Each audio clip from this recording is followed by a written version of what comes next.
Welcome to our 5 on 5. We're pleased to be joined by Bob Lieberman, the CEO of Kairos. Bob, thanks for coming in. Appreciate it. Thank you, Craig. So tell us, tell us first off, what do you do over there at Kairos? Well, Kairos is a multi-service children's mental health agency that's actually been in the Valley for almost 36 years now. It used to be called Southern Oregon Adolescent Study and Treatment Center, and that's a mouthful, SOASTIC. Changed our name a year ago. Kairos is an ancient Greek word that means the moment when change is possible. And so we provide a range of services for, at the very intensive end, for children, youth, and young adults and their families to help them become better regulated, more stable, and make the changes they need to be adaptive in the community. Mm-hmm. We're operating out of 10 locations in the Rogue Valley and in Coos County and in Lane County in Eugene. And we've become pretty well known for being innovative and being accountable, owning our mistakes when we make them, and producing high quality, doing high quality work. Mm-hmm. And before we started rolling here, you and I were talking about this fascinating study regarding adverse childhood experiences. I hate to, these interviews go so quick, and this one's fascinating. Can you explain it to us in a nutshell?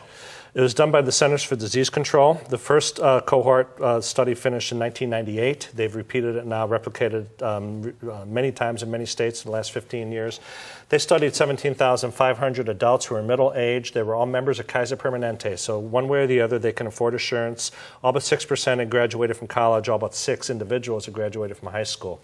They established 10 categories of adverse types of things that can happen in one's childhood, such as physical abuse, sexual abuse, emotional abuse, physical neglect, emotional neglect, divorce, domestic violence, incarceration of a parent, substance abuse in the home, and then they correlated those with health outcomes: cancer, diabetes, stroke, heart disease, autoimmune disease, alcoholism, obesity.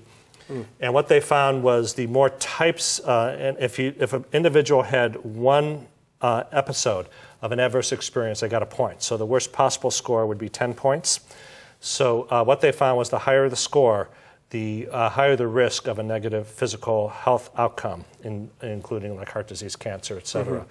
So in 1998, the CDC came to the conclusion that adverse childhood experiences are the leading determinant of negative physical health and social outcome in the United States. Wow.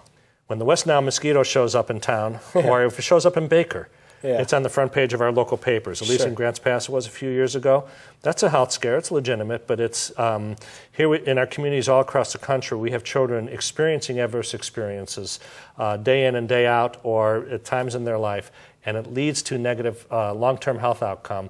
And a lot of people don't know about it. Most people don't. Amazing. You can Google it. Adverse childhood experiences. If you Google that, there'll be more hits than you can imagine, and you can people can go and look at the study and how it's constructed. But it's a biological phenomenon. Actually, it helps explain a little bit of what we're trying to deal with our concern about children's mental health, which is a major concern in the country now. Absolutely. All right, we're going to take a quick break. Have much more in a moment. Stay with us.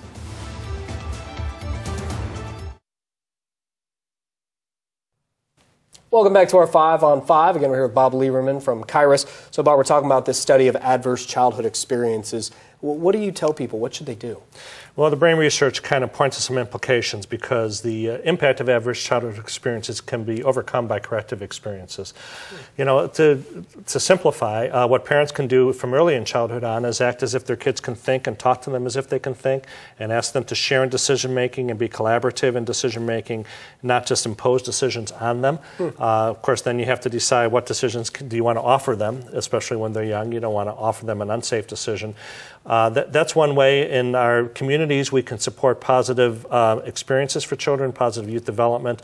The soccer field here in Medford is a great example where we know the physical activity, art, music, those kinds of pursuits help children develop cognitive skills and help them overcome or build resilience for whatever may have affected them adversely in early childhood. So those are things we could do as a community.